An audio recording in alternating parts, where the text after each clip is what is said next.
গরিব মানুষ, সৎ মানুষ, শিক্ষিত মানুষ তাড়াতাড়ি এদের মরণ হয়ে যাবে। এরা দুঃখ কষ্টতে ভুগছে। চোরের রাজত্ব, কোনো আইন নেই, বিচার নেই, কিচ্ছু নেই। সমাজ খুব খারাপ। কোর্ট আদালতও কোনো আইন নেই, বিচার নেই। পুলিশের কাছে যাবে, থানায় যাবে, কোনো নিয়ম নেই, আইন নেই। শুধু টাকা দিতে পারলে কথা বলবে।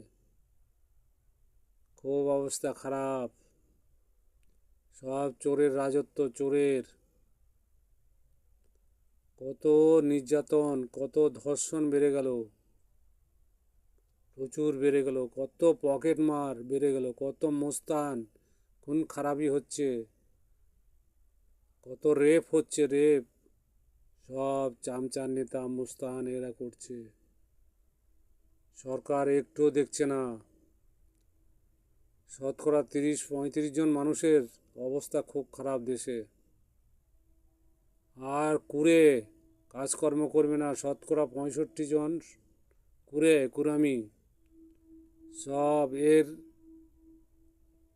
এর কথা তার কথা নিয়ে দিন কাটাবে, পুজো পাঠ করবে, গান কীর্তন করবে। সব যা ইচ্ছা তাই হয়ে যাচ্ছে, তোলাবাজি করবে। আর কলকাতা শহরে আছে, পকেট মারবে, পকেট পকেট মারবে। টিকিয়াপাড়া ময়দান, এই বাসগুলোতে, গাড়িতে, টিকিয়াপাড়া থেকে হাওড়া অবধি বাসে, আর হাওড়া থেকে পূরবী সিনেমা শিয়ালদা অবধি, এইগুলো এই লাইনে করছে। বিভিন্ন জায়গায়, বর্ধমানে, মালদায়, কাটোয়ায়, নবদ্বীপে, চোরে চোর।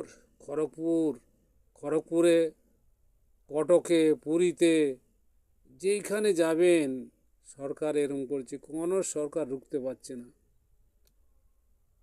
আইনের ব্যবস্থা খুব খারাপ। মানুষ, আপনারা চেতন হন, মানুষ হন, চেতনা আনুন, চেতনাকে ভাবুন। কেন আপনারা এত লোভে পড়ছেন? বংশধর সব নষ্ট হয়ে যাবে।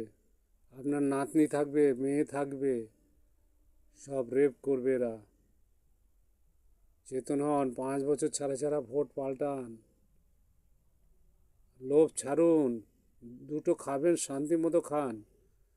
গরু ছাগলের মতো লোভে পাবেন, কিচ্ছু হবে না। ওই ভাণ্ডারের পয়সা আর বৃদ্ধ ভাতার পয়সা কিছু হবে না। দেখছেন কত